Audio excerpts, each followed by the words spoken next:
Hi, I'm Rupert, the founder of Spellcaster. In this video, I'll show you how to add learners to your Spellcaster account one by one and in bulk. There are two ways to add learners to your Spellcaster account. The first is to add learners one by one, and the second is to add learners in bulk. To add learners one by one, click on the Add Learner button, enter their first and last name. In Spellcaster, learners require a username and password to log in. You can choose your username yourself, or you can auto-generate one with this button here. You can also choose your password yourself or use our auto-generated one, which you can regenerate with this button here. In Spellcaster, we also offer a placement test, which helps to determine the level of the learner against our scope and sequence, or you can set their level manually. Once you've added your learner, they'll appear in the dashboard. You're able to export their details by clicking the checkbox beside their name, clicking Export, and export as cards. And this will export the learner's login details, the website, to help them get started.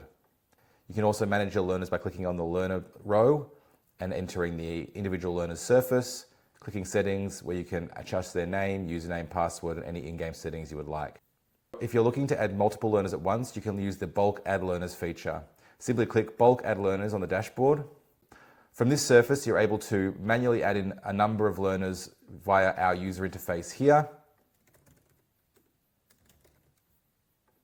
You'll also need to choose their username, which you can auto-generate, and their password, which you can auto-generate.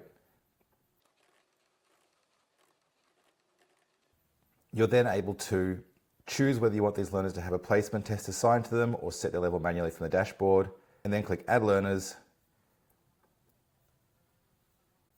and they'll be added to your dashboard where you can then manage their levels, settings, etc. You're also able to import bulk learners via a CSV file. Simply click the Import CSV button, and here you can drop a CSV file which needs to follow our template. We recommend downloading our CSV template here. For learners, you'll need to add their first name and last name, and then optionally add a username and password. Once your CSV file is prepared, you can drag the file directly onto this box here, or click this box, find the file, and upload it. You'll then be able to map the CSV columns to the fields in the Spellcaster database, hit Import Learners, and they'll be added to the Bulk Add UI. We are then able to make adjustments manually to anything that requires it. For example, if usernames are taken. You're also able to add additional learners manually, and decide whether you want to set their placement level manually or have us do it via our screener in the game. When you're ready, click Add Learners, and they'll be added to the dashboard.